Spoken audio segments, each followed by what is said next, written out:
My sister raised her champagne glass and smiled like it was a press conference, not my wedding. To the happy couple, Tess said, her voice syrupy and sharp. May your love grow like weeds in the backyard. The room laughed, some genuinely, some politely. I sat there in a second-hand dress with a Costco cake on the table and wished, just once, that my sister could shut up. My name's Francine. I married Boone Vickers in the backyard of my parents' house in Silver Junction, Kansas. It was a hot June afternoon, and my mom was sweating through her silk blouse before the ceremony started. Boone had just come from his shift helping the local VFW with a ramp installation, still smelling faintly of sawdust and sunscreen. I loved him for it. My family did not. Boone served 2 tours in Iraq. He came home with a Bronze Star, a busted knee, and a mild case of PTSD he never talked about. When I told my family I was marrying him, Tess laughed out loud. "You're leaning into the fixer-upper type, huh?" she said. Her husband, Merritt, ran a private equity firm. He'd never carried anything heavier than a golf club. They showed up late for the wedding, of course. Tess entered in a designer dress with their 8-year-old daughter trailing behind like a flower girl in a wedding she wasn't invited to. Merritt didn't take off his sunglasses once. They sat like royalty in the front row, visiting a peasants' festival. When the officiant asked if anyone objected, Tess cleared her throat, not joking, and smiled when everyone turned. "Just allergies," she said. The photographer caught Boone squeezing my hand so hard I thought we'd both lose circulation. After the vows, we moved to the folding tables. There was brisket in foil pans, beer in coolers, and a Bluetooth speaker trying its best against the wind. Tess picked at her paper plate like it was contaminated.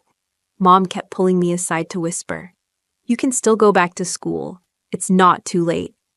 Boone's friends from his unit showed up in polos and jeans, carrying gifts wrapped in grocery bags. They were loud, kind, and clumsy with compliments. They made my mother visibly uncomfortable. One of them, Darius, gave a toast about Boone being the only guy in the squad who still sent his mom birthday cards. Tess rolled her eyes so hard it was practically a seizure. Then came the part no one talks about at weddings. The speech from the bride's father, my dad, Vince Landry, former Marine and now full-time neighborhood curmudgeon, took the mic with a sigh that already felt like a disappointment. "Francine's always been different," he started. "She chose a simpler path than her sisters." My mother nodded, mistaking this for a compliment. "But she's marrying a man who knows the meaning of hard work. So, good luck to them." It was like being honored and dismissed in the same sentence. Boone stayed calm. He always did. When I glanced at him, he mouthed, "Let it go." I tried. But then Merritt shouted from his table, "At least the wedding was cheap." The laughter started again. I didn't toast with champagne. I stood up with a plastic cup of water and said, "To family, and to knowing who really supports you when it counts." The silence was heavy. Tess raised her eyebrows. Merritt coughed into his drink. Boone nodded once. That was enough. Hey, if you've ever had a family member humiliate you at your wedding, or you're just enjoying this story of subtle revenge, hit that like button, drop a comment below, and don't forget to subscribe for more real stories like this one. The rest of the night was a blur. The music kept playing, mainly for the kids running around. Boone's army buddies danced like it was their last day on Earth. Tess left early, muttering something about traffic, even though she lives 10 minutes away. My parents stayed until dessert, then vanished after ensuring I knew where the trash bags were. Boone and I stayed back to clean. Just us and Darius, who insisted on scrubbing the grill. Boone kissed my forehead and whispered, "Don't let them ruin this." "They don't know what we have," I nodded. I believed him. The stars came out while we packed up the folding chairs. Boone pointed to one and said something about constellations, but I wasn't listening. I was just staring at our hands, still linked, still steady, still sure. Boone loaded the last chair into the truck bed, while I stood barefoot in the grass, wondering how long their laughter would stop echoing in my head. I peeled off my dress and tossed it over the armchair. I'd spent a week hemming it myself after buying it secondhand for $80. Mom said it was charming, which in her language meant pitiful. The zipper was already fraying. Boone walked in and kicked off his boots. "Want to shower first?" he asked. I shook my head. I didn't want to wash the day off. Not yet. The next morning, Boone made pancakes. I barely touched mine.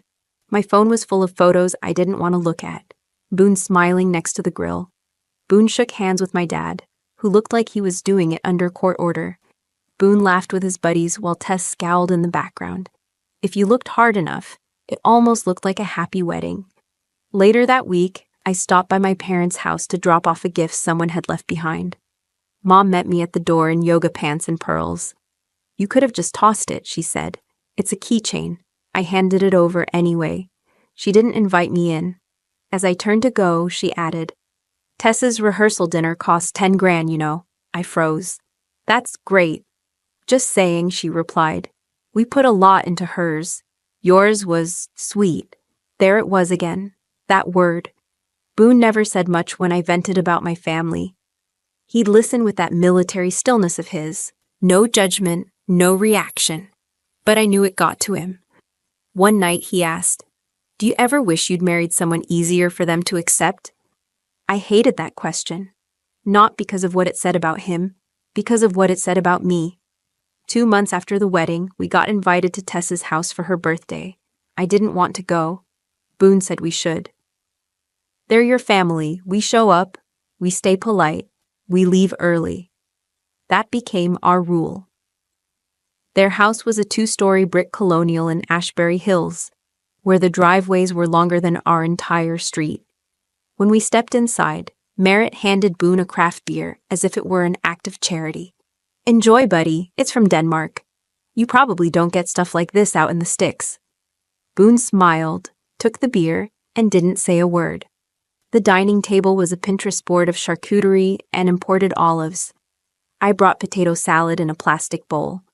Tess looked at it like I'd set down a grenade. "Oh," she said. "Is it gluten-free?" I didn't answer. I just set it next to her quinoa bites and moved on. Dinner was a performance. Merritt bragged about quarterly returns. Tess laughed at jokes no one else understood. And my parents nodded like trained seals. Boone sat beside me, listening, observing, occasionally squeezing my knee under the table. I could tell he was counting the minutes. At one point, Merritt leaned back and said, "So Boone, what's next for you? Any big moves, or are you still enjoying the simple life?" Boone didn't blink. "Just built a ramp for a veteran in Willow Creek. Saved him from having to move." Merritt chuckled. "That's cute." My mother sipped her wine like it was a sedative. Then Tess chimed in. "Honestly, Francine, I don't know how you do it. I mean, I could never live like that. Budgeting, grocery lists, peeling coupons. It's so..." She paused, pretending to search for a word. "Resourceful." I felt the heat crawl up my neck. "We're not poor, Tess. We're just not pretending we're rich." Dead silence. Merritt cleared his throat. Dad shifted in his seat. Boone looked at me, not surprised, not alarmed, just present. Tess tilted her head. "I didn't say you were poor, but come on. You've always settled. Even as a kid, you never aimed higher." I could have said 1,000 things, but none would have mattered, so I stood up and started clearing the dishes. When Boone joined me in the kitchen, he whispered, "You don't have to stay in this." I didn't know if he meant the room or the whole damn family. On the drive home, Boone finally asked, "Why do you keep giving them chances?" I stared out the window. "Because I still want them to love me, and every time they don't, I think maybe it's my fault." Boone didn't answer. He reached over, took my hand, and held it until we turned onto our road. The porch light was still on. The house looked smaller than theirs, but somehow more honest. We sat there in the truck for a while, not saying anything. Boone finally said, "You didn't settle. You chose." I nodded. I believed him, mostly. I left the potato salad bowl on their granite counter and never bothered to ask for it back. The next morning, Boone was in the garage sharpening the lawnmower blade like a therapy session. I watched from the kitchen window with my coffee cooling in my hand. His face was calm and focused. the way it always was when something needed fixing, and no one else would do it. I couldn't decide if I admired it or resented it. We didn't talk about the dinner. We didn't need to. That was our thing. Handle the mess, skip the analysis. But something lingered under the silence that day, like a dull ache that didn't want to leave. I vacuumed the living room twice, and still felt like the dust was winning. Boone came in around noon, grabbed a sandwich, and sat across from me at the table. He ate without saying much, just that rhythmic chew that filled the air. Then he finally said, "I think I'm going to call someone at the VFW. See if they need help with the new roof." I nodded. "Yeah, good." What I meant was, "Get out of here. I don't know how to sit with you when ashamed of myself." He left, and I went to the bedroom, opened the closet, and looked at my old grad school acceptance letter. I'd gotten into a master's program in environmental education 6 years ago.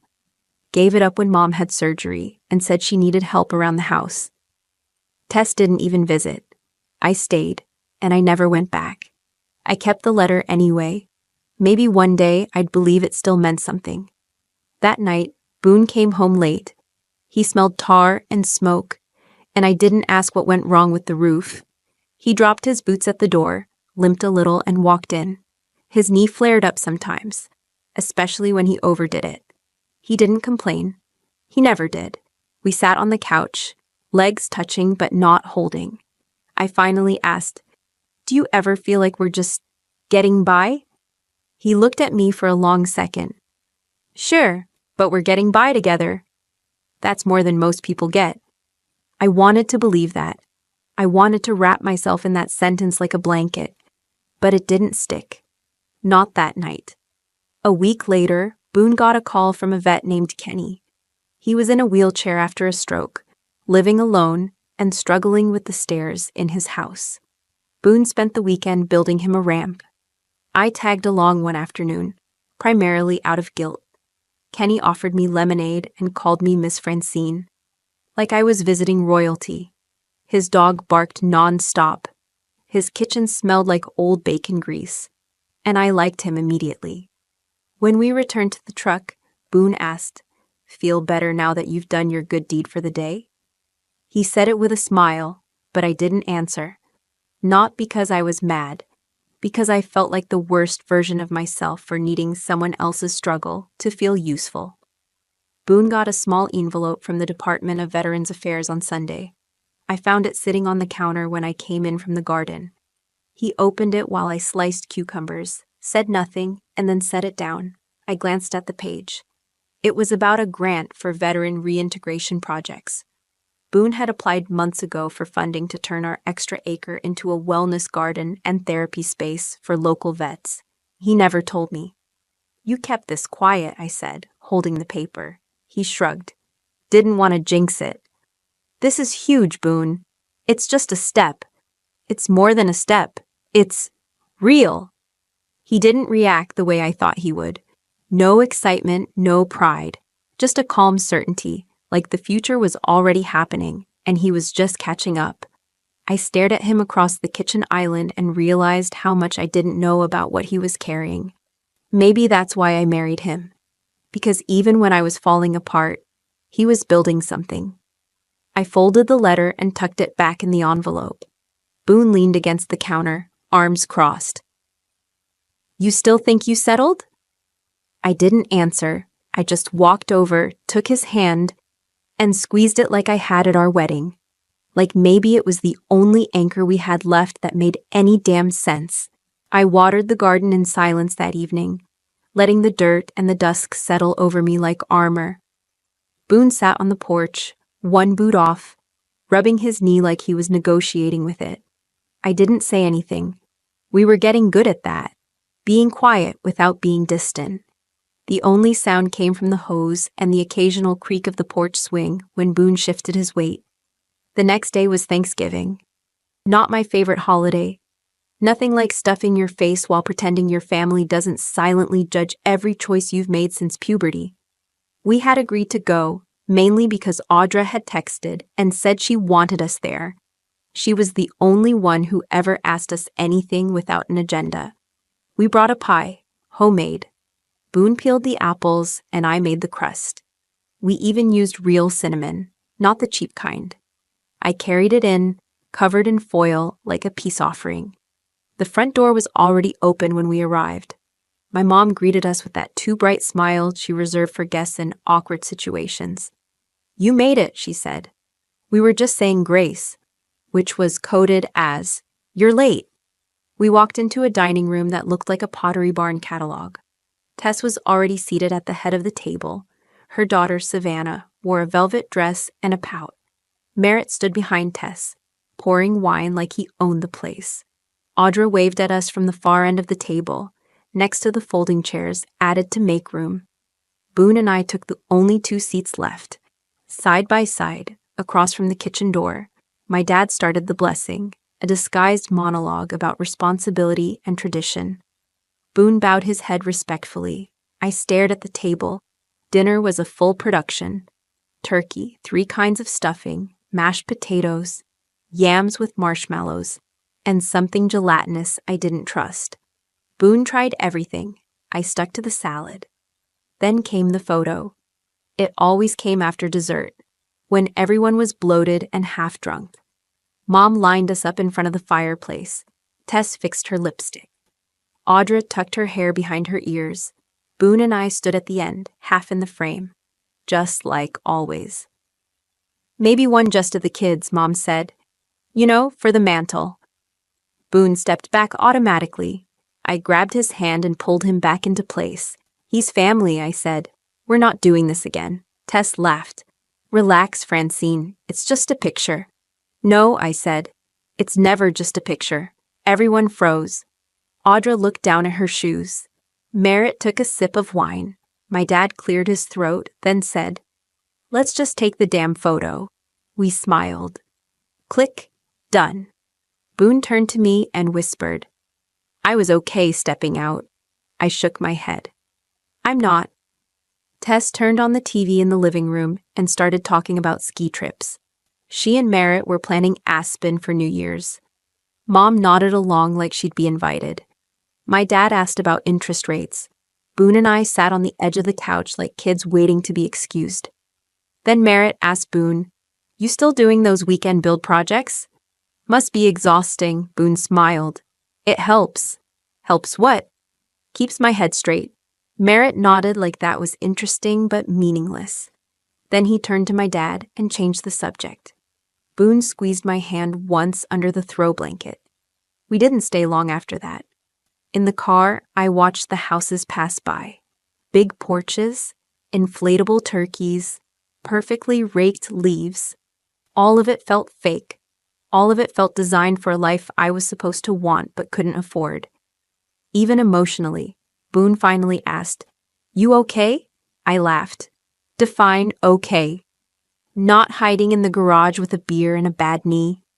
"Then sure," I said. "I'm okay." We got home and put the pie plate in the sink.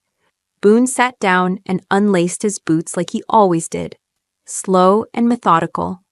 I leaned against the counter, arms crossed.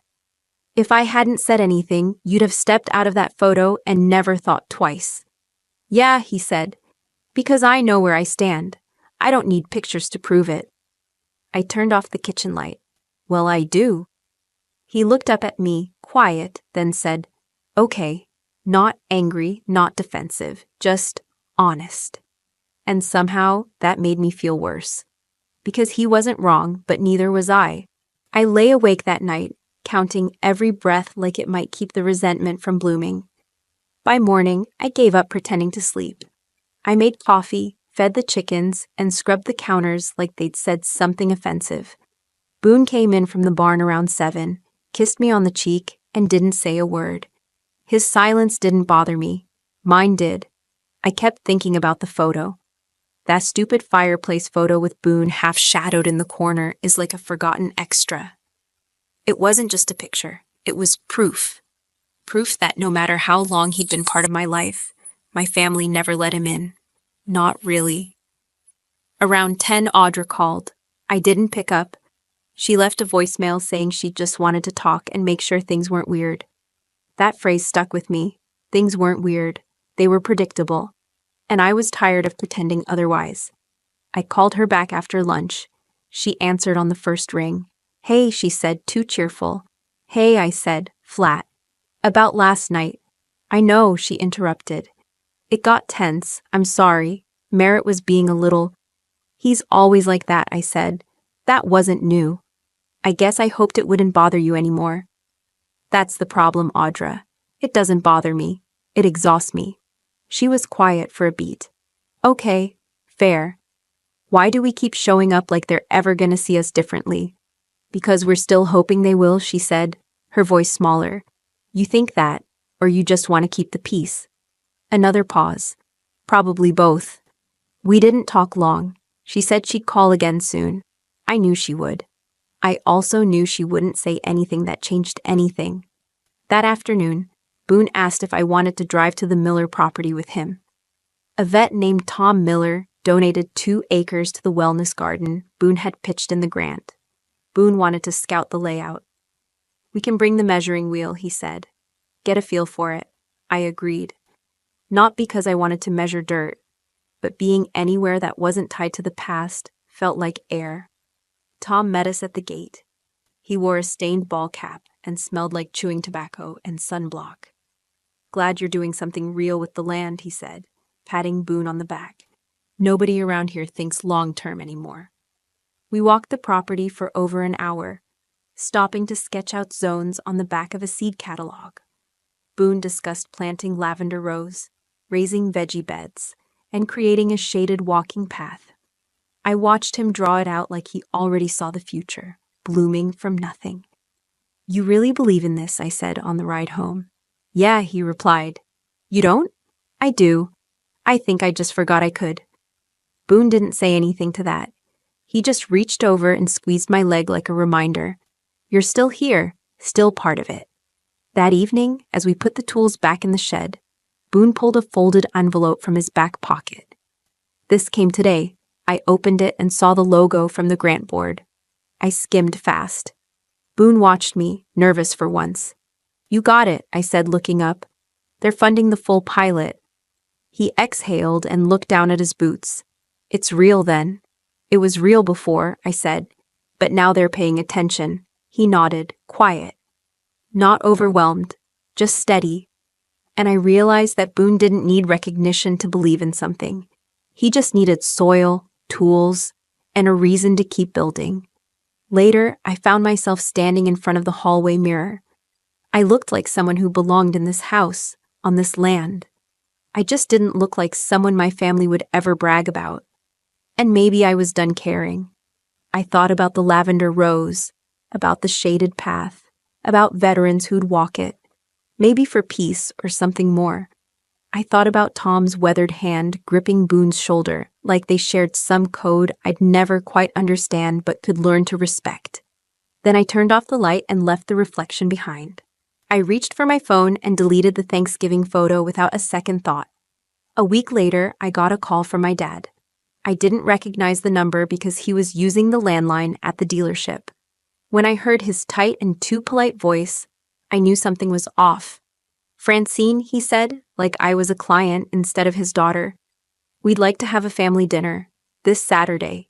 "Who's we?" I asked, already dreading the answer. "Me, your mom, Tess, Merritt, Audra, if she can make it." I paused, staring at a sink full of dishes.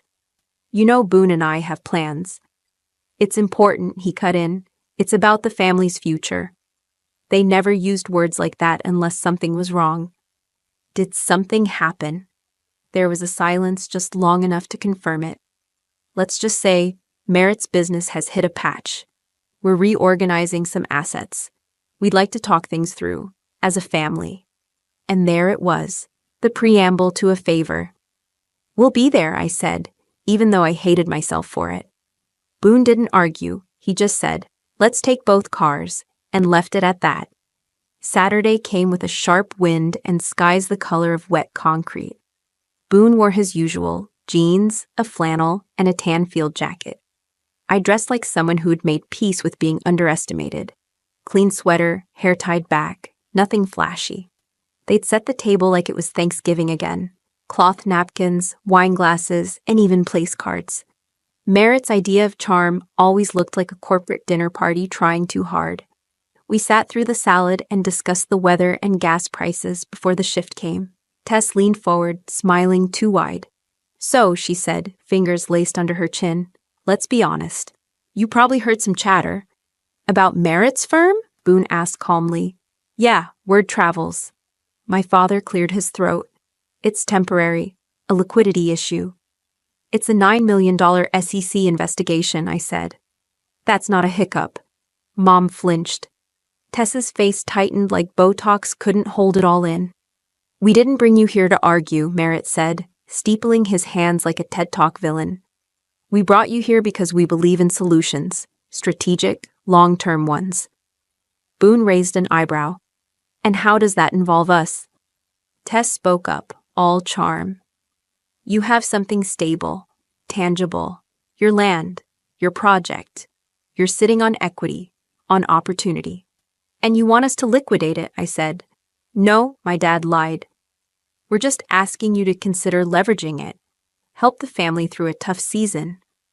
"By handing over our biggest asset," Boone said. "No strings, I'm sure." "It would only be temporary," Merritt added quickly, "until the accounts unfreeze and we can transfer the liability back to us," I said. Audra hadn't said a word until now. Her voice was small. "You wouldn't lose the land, Francine. You'd just be helping cover." I looked at her. Looked. She wasn't wearing makeup. Her jacket was secondhand. The only sister who'd ever apologize for anything was sitting here, letting this madness happen. I turned to my father. "Let me be absolutely clear. You're asking us to risk everything Boone and I built so Merritt can dig out of his own mess." My dad's jaw tightened. "This is about family." "No," Boone said. "This is about entitlement." That was the last straw. My mom burst into tears. Tess looked personally insulted. Merritt went red. "We'll think about it," I said, knowing we wouldn't. Boone stood, pulling out my chair. "Thanks for dinner," he said, voice flat. Outside, the wind had picked up. I watched the bare branches scratch at the dark sky. Boone didn't say anything until we were in the car. Then, "You okay?" I nodded. "They don't get to frame this as loyalty. Not anymore." I watched the lights of their house disappear in the rearview mirror and didn't feel a damn thing. The next morning, Boone brought me coffee and slid the newspaper across the table without a word. The headline read, "Iron Crest Holdings faces regulatory pressure over client losses." Below it, Merritt's name was in bold, like a scar on the page. "I thought they weren't making it public," I said. "They were never going to admit it until it hit the press," Boone replied. "Now it's damage control." He sat across from me, watching my reaction like he expected me to break. Instead, I laughed. "They dragged us through years of snide remarks and pity, and now they want us to prop them up? Boone, if this wasn't my family, it'd be comedy." Boone didn't laugh. He just tapped the page. "They're not done. This is just the first crack." He was right. That afternoon, Audra called. Twice. I let both go to voicemail. The third time, I answered. Her voice was shaky. "Francine, it's bad. Mom's crying every day. Dad's yelling. Tess hasn't left the house in 3 days. Merritt's staying in a hotel." I waited. "They think you're going to help. They're already talking about which loan officer you should call." "That's delusional," I said. "I know," she whispered. "But it's how they've always been. They think you owe them something because you chose peace over ambition." "They never respected our peace," I said. "They just used it as a punchline." There was a pause, and then she said the thing that had been hanging in the air for years. "You know they never thought you'd make anything of yourself. That you married Boone because you couldn't do better." My throat tightened. "And what do you think?" "I think you built something they never could. That's why they're scared." When I hung up, Boone was in the workshop, surrounded by wires and blueprints and coffee cups he'd never remember to throw away. "You think they'll come to the farm?" I asked. He looked up, eyes calm. "They'll come. People like Merritt don't beg over the phone. They show up, dressed like it's a board meeting, thinking their presence is power." I sat on the edge of the table. What if they bring paperwork? Then we hand them a different kind. Boone had never raised his voice at a family dinner. Never fought back when Merritt made digs about his service or his boots or his humble little life. But now he looked like a man sharpening the edge of truth. He reached for a folder on the shelf, thicker than any I'd seen him pull before. "What is that?" "Our insurance," he said. "In case they try to paint us as just a couple of naive farmers sitting on good dirt." Inside were documents, legal, financial, and technical. Company filings, prototypes, patent applications with Boone's name in bold. "You built all this behind the scenes?" "We built it," he corrected. "You kept us grounded while I tested ideas that shouldn't have worked. You kept us going." I flipped through pages with numbers I barely understood. Then, one number stopped me cold. "This is real?" I asked. "Every cent." I set the folder down slowly. "They don't know. They still think we're broken spirit because we don't drive a Tesla and post about Italy." Boone smirked. "Let them think it. Makes what's coming easier." The wind picked up outside, pushing dust against the windows. Boone stood and rolled down the workshop door halfway, expecting a storm that hadn't yet hit. "They'll come here thinking they're saving us," I said. Boone nodded once. "But we've already saved ourselves." I spent the rest of the afternoon cleaning the guest room. Not because I expected company, because I expected a performance. They arrived in a black Lincoln Navigator that kicked up enough dust to look symbolic. Merritt stepped out first, jaw tight, suit jacket crisp. Tess followed in heels, her expression already sour. My parents trailed behind, holding their composure like it was the last bag on a sinking ship. Boone met them halfway down the driveway. No handshake, no welcome. Just a quiet nod before turning back toward the house. I opened the door without a word. No one smiled. We sat in the living room where the air was warmer than usual and the silence even warmer. Boone had made coffee, but no one touched it. My father started. "Francine, Boone, we appreciate you making time." "You didn't give us a choice," I said flatly. Mom cleared her throat. "We're in a difficult position. Merritt's firm has hit some unexpected complications." "Regulatory complications," Boone said. "Ones involving client money, retirement funds, SEC breathing down your neck, that sort of thing." Merritt's eye twitched. "We're not here to discuss the details." "Then why are you here?" I asked. Tess finally spoke, her tone sharp and brittle. "We're here because the family is in trouble, real trouble, and you're sitting on the only clean asset we have left." Boone folded his arms. "You've done your homework. I'm impressed." "We had the property appraised," my father added, sliding a folder across the table. "It's more valuable than we realized." Boone didn't look at it. "And?" "We need you to sell," Merritt said. "Liquidate the land, the structures, all of it. We already have potential buyers lined up. High-dollar offers." I laughed. Just once, but loud enough to make my mother flinch. "You want us to give up everything we've worked for so you can patch holes in a ship you sank yourselves." "It's not just about us," Tess said quickly. "Think about Audra. Think about the legacy." "Oh, don't drag Audra into this," I cut in. "She's not the one who shorted his own brother-in-law's company." Merritt froze. So did my father. Boone leaned forward slowly. "You thought I wouldn't find out?" Merritt's voice was low. It wasn't personal. It was business. Boone raised his eyebrows. "You bet against our company. You encouraged others to do the same. You risked your own family's retirement accounts hoping we'd fail." Silence. My mother wiped at her eyes. "Francine, we didn't know." "You didn't care to know," I said. Tess leaned in, desperate now. "This is bigger than pride. We're going to lose everything if we can't raise capital." "You mean the house in Lake Forest? The vacation condo in Vail? The private school tuition?" Boone asked. "You don't understand what it's like," my father snapped. "To have built a life of success and watch it crumble because of a miscalculation." Boone looked at him, steady. "I understand exactly what it's like." I was in Fallujah when a miscalculation cost a friend his legs. That shut him up. I stood, suddenly needing air but unwilling to leave. We've poured 10 years into this farm. You've mocked every square foot of it.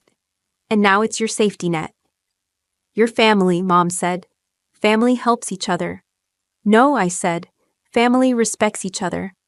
Family doesn't insult your choices and then ask you to undo them for their convenience. Tess's voice cracked. You'll regret this. Boone stood now, too. Calm, measured. I doubt it, he said. But you might. Merritt rose slowly, the folder still on the table. You'll come to your senses. Take your folder, I said. And your ego. Neither belong here. They left without another word. Through the window, I watched the Lincoln reverse down our driveway, kicking up another cloud of dust like they were trying to erase their tracks. Boone walked over, picked up the untouched coffee, and poured it down the sink. Didn't even bring their own sugar. I laughed again. This time, it felt better. I stood at the sink, watching the last swirl of coffee disappear, wondering how often I'd let them talk to me like that. Boone was already at the barn, running diagnostics on the irrigation line like any other day. But it wasn't. Something had shifted, and I knew he felt it too, even if he wouldn't say it out loud. Not yet. I walked out to the field where the air smelled like cut hay and something else, resolve. He looked up when I approached, wiping his hands on a shop towel that had long since given up being clean. You okay? He asked. I will be, I said, but I'm tired of pretending. We need to be clear about what this place really is. He slightly nodded like he'd been waiting for me to catch up. We show them? I asked. Yeah, he said. Let's show them. We spent the rest of the day pulling records, financial statements, patent documentation, email correspondence. Everything that proved Stone Applied Ag wasn't just a farm, but a machine. A quiet empire. Boone had started it with 3 ideas and a loan from a buddy who ran a supply chain cooperative. Now we have contracts with 7 states and 2 more. We didn't just grow things. We solved problems.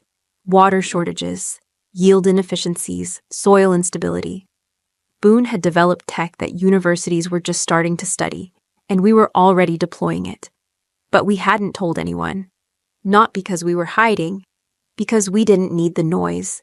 Until now. That night, I got a text from Aaron. They're coming back tomorrow.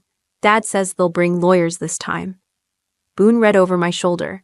Let them. We turned in early, but I couldn't sleep. I lay there listening to the wind rattle the porch swing and the dog shift on the floor. Boone breathed slowly beside me as if nothing had changed. But everything had. I got up around 4 a.m., poured a cup of stale coffee, and started printing. Labels, folders, signatures are highlighted in yellow. Every piece of our life is now cataloged for people who had never once cared to ask how we lived it. The sun rose red and sharp. At 10:01 a.m., the same black Navigator pulled up. A silver Lexus behind it this time. I didn't recognize the second man who stepped out, but the way he moved screamed, Legal counsel. Boone stood at the porch railing, arms crossed, calm as a storm front. I opened the door before they knocked. We brought someone, my father said. That explained it. Great, Boone said. So did we. Leonard Wise stepped out from our side door, briefcase in hand, tailored suit. He looked like he billed by the second. Shall we? He said, gesturing toward the dining table with files. Merritt's lawyer, Jeffress, thought this would be easy, but 10 minutes into the meeting, he realized he'd brought a knife to a gunfight. Leonard opened the conversation with asset records, property value, ownership, legal protections under the Department of Agriculture, and active federal grant coverage. Jeffress blinked. You're under federal contract? 3, Leonard replied. 1 with the USDA, 1 with NOAA, 1 with the Department of Defense. Merritt made a sound like he'd swallowed gravel. You're not just a farm, Jeffress said slowly. No, Boone said. We're a defense-affiliated agricultural R&D operation, and we're profitable. Leonard slid another folder across the table. More to the point, your clients lost money betting this operation would fail. That includes your own family's retirement accounts. Tess flinched. Leonard pressed. There are SEC compliance issues at stake. Merritt, would you like to explain to your lawyer how deeply you shorted Stone Applied Ag's stock last fall? Are you threatening us? My father asked, voice trembling. No, Leonard said. We're informing you. Threats come later. Merritt stood. This is a shakedown. No, I said, standing too. This is the moment you realize you underestimated the wrong people. I looked at Boone. He nodded once, and we handed them the packet labeled Disclosure Summary. Sealed. Signed. Dated. They'd come for a quick signature and a lifeline. What they got was a reckoning. I didn't offer them coffee. I offered them consequences. Merritt leaned over the table, trying to keep his voice low, like volume might hide the panic in his tone. You don't understand the position we're in. Leonard didn't blink. Oh, I understand. You leveraged other people's retirement accounts against a private company you didn't bother to vet. And now the floor dropped out from under you. You're not the first man to choke on his own arrogance. You won't be the last. Tess was quiet, eyes glued to the earnings chart Leonard had placed before her. I watched her lips move slightly, reading numbers she'd never imagined seeing in connection with my name. My dad cleared his throat. It's still family money.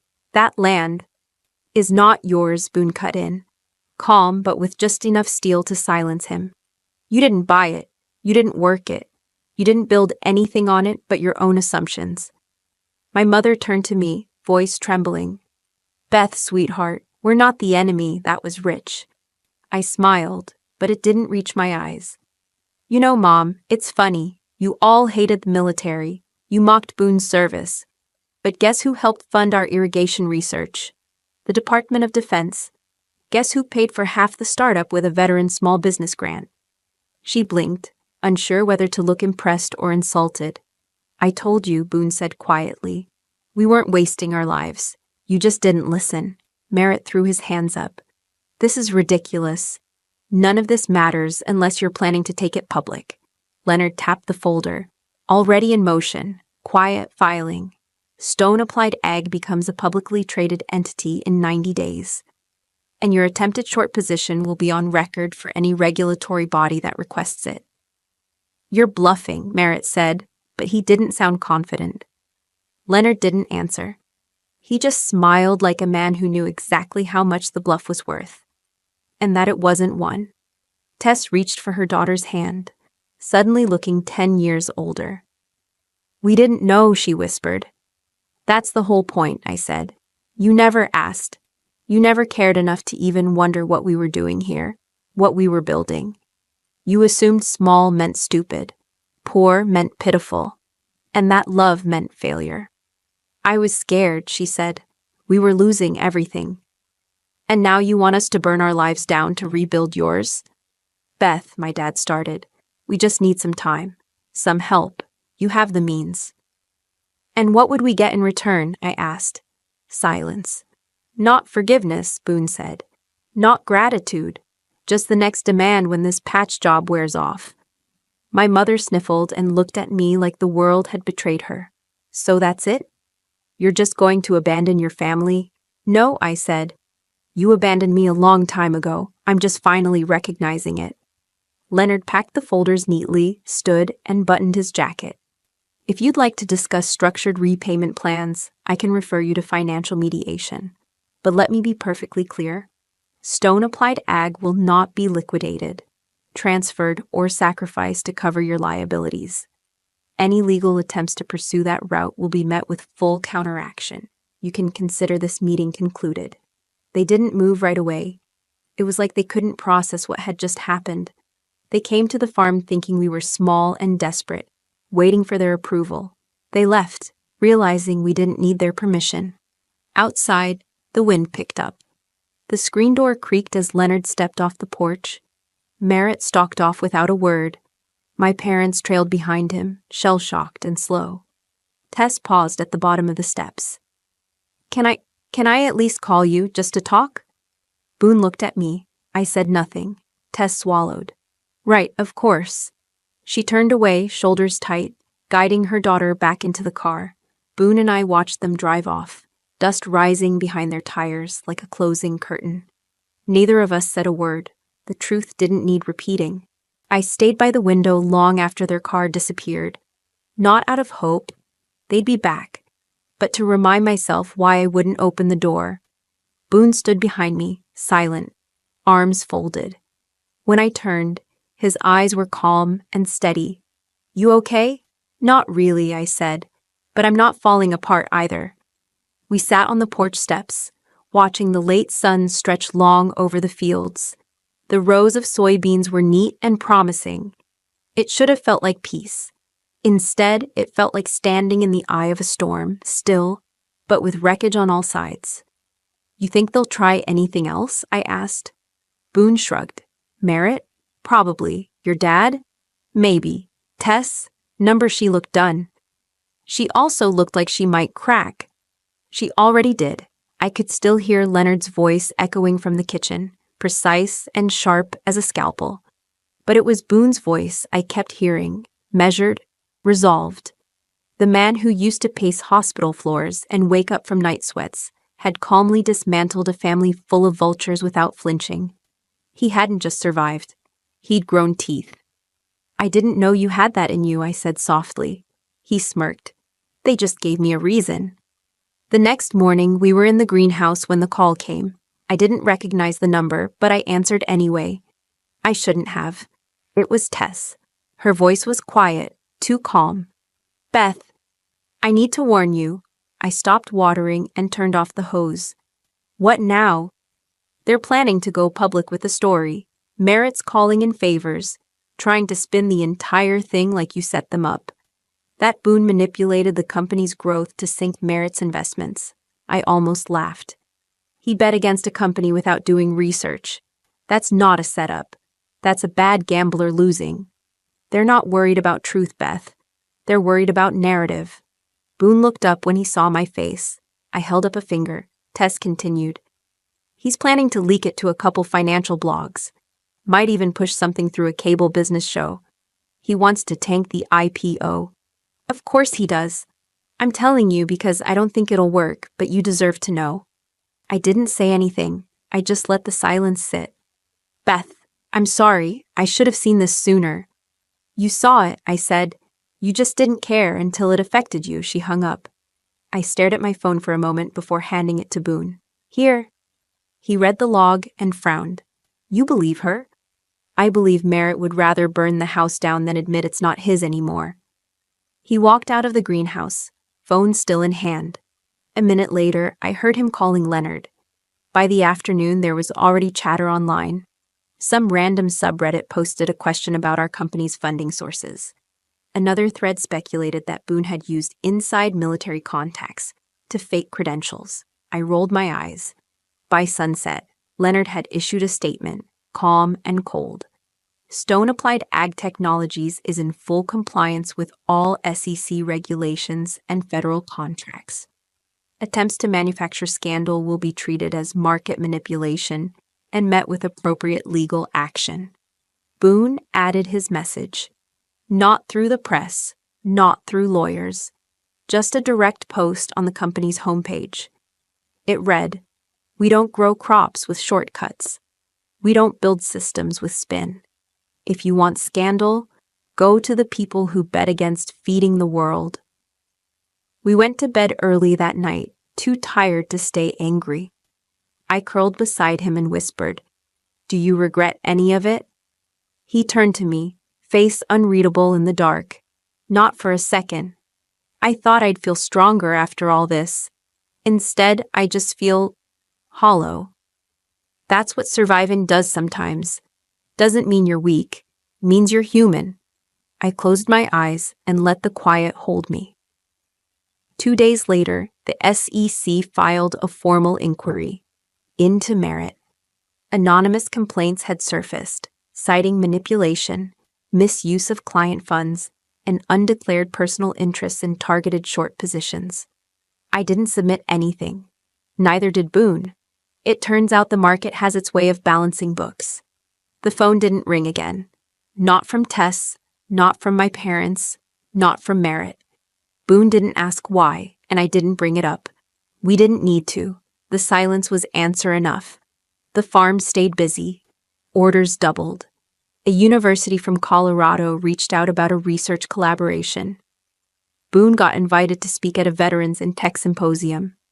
I started teaching local workshops again, mainly for the wives and kids of other vets trying to rebuild something of their own. One afternoon, a woman came up to me after class, mid-30s, worn baseball cap, hands tougher than mine. I heard about what you did, she said. Standing up to your family like that. I smiled but didn't say anything. I just wanted to say, it helps, seeing someone win without playing their game. That night, I told Boone. He didn't say much, just nodded and went back to seating starter trays. But I saw his jaw ease a little, like the weight wasn't crushing anymore, just heavy, manageable, like we'd traded in resentment for something real. I ran my fingers through the fresh soil in the seed trays, half listening to Boone hum through a tune he didn't know he was humming. I didn't ask what song it was. I didn't need to. It was the sound of someone finally at peace. The knock came late, almost dusk. 1, 2, pause. Then 3, not impatient, just uncertain. I dried my hands and opened the door. Ruth stood there, no makeup. Hair pulled back in a loose, trembling bun. No blazer, no pretense, just Ruth. She held a crumpled envelope in both hands like it might disappear if she let go. Can I come in? I looked past her. No car in sight. You walked? She nodded. From the corner, I stepped aside. Boone stayed in the kitchen, eyes on a spreadsheet, but his ears tuned in. Ruth sat on the couch like someone who had never learned how to sit without performing. Even now, I could see her trying to measure how small to make herself. She held the envelope out. These are my words, not Jack's, not Dad's, just mine. I didn't take it. You can say them out loud, her throat bobbed. I was cruel to you, Frankie. I thought if I kept you in a box, quiet, small, I'd be safe. I thought if I mocked Boone, I could prove to myself that what I had was better. Turns out I was wrong on both counts. I leaned against the wall, arms crossed. Took you long enough. I know, she whispered. I let them tear you down for years, and I never once asked myself what it cost you, or what it cost me. She looked around the room. It was clean but plain. A few pictures, a bookshelf, worn couch. I used to think you had nothing, she said, but you've got everything that actually matters. I sat down across from her. You're not here for money, she shook her head hard. Not a cent. I'm here because you're the only person I know who ever stood up when it counted. And because I couldn't keep living like I mattered more, just because I married into a country club. I let her words sit there. Boone got up quietly, poured her a glass of water, and walked it over. She took it with both hands like he was handing her trust. You remember when you left for Fort Bragg? She asked suddenly. Mom said you were just playing G.I. Jane, that you'd be back before you broke a nail. I remembered every word of it. Well, you didn't come back broken, she said. You came back rebuilt, stronger, wiser, and I spent years pretending you were just lucky. You were scared, I said. She nodded. Still am. I waited. She took a shaky breath. I filed for divorce yesterday. Jack doesn't know yet. He'll find out when the papers hit his desk. That made me sit up. Are you serious? Dead serious. And I've got no money, no house, no backup plan. Just a suitcase and a sister I don't deserve. The silence filled everything that hadn't been said. I've been angry at you for so long, I finally said. But the truth is, I missed you more than I hated you. Her eyes filled with tears. You really mean that? I looked at Boone. He gave the slightest nod. Just enough. You'll take the guest room, I said, and you'll pull your weight. She laughed through tears. Deal. We ate soup that night. Simple. Nothing fancy. She helped with dishes like she'd always lived here.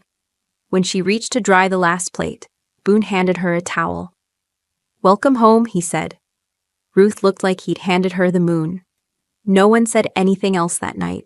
No speeches, no promises. Just the sound of water draining and spoons hitting ceramic. And it felt like something broken had started to heal for the first time in years.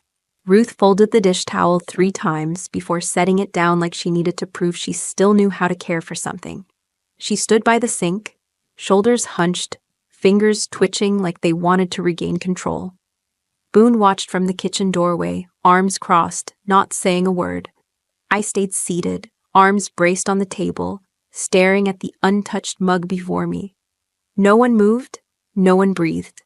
"You want me to say I'm sorry?" Ruth finally asked. "Because I am. I didn't know what Chase was doing." "You knew something," I said flatly. Her eyes snapped up, watery and sharp. "I knew he was reckless. I knew he made stupid bets. I didn't know he'd gamble your parents' future. Or yours." I pushed the mug away. "You helped them get this far. You vouched for him. You brought his mess into my house. You stood next to them while they ran me down for years." "I thought I was keeping peace," she whispered. "No," Boone said, stepping forward. "You were keeping quiet. That's not the same," she flinched. "What do you want from me?" "Nothing," I answered. "That's the difference now. I don't want anything from you, and I'm not giving anything either." She slumped into the chair across from me. The same chair she used to lecture me from when I was 17 and dared to apply to a state school instead of some Ivy her husband could brag about. Now, she just looked hollow. "Your father's not eating," she said, like that would make me fold. "He always cared more about what other people were eating." "He's not well, Francine." Boone shook his head. "Don't." Ruth turned to him. "You have no idea what this is like. Watching everything you've built disappear overnight." "I do," Boone said coldly. "Try waking up every day in a war zone. Try burying friends younger than your son. Try coming home with half a mind and nobody knowing what to do with you. You want pity? You're decades late." Her mouth opened. Nothing came out. "We're done apologizing for surviving," I said. "And we're done playing the dutiful daughter and son-in-law while your golden boy rots everything he touches." "But family, you taught us what that word means," I cut in. "And it doesn't mean loyalty without limits." She sat frozen, like something in her had cracked. Boone's chair scraped back as he stood. "I need air," he muttered, disappearing through the back door. Ruth and I were alone again, just like that. "I miss my daughters," she said quietly. "You miss control. I miss when we could all sit at a table and not hate each other."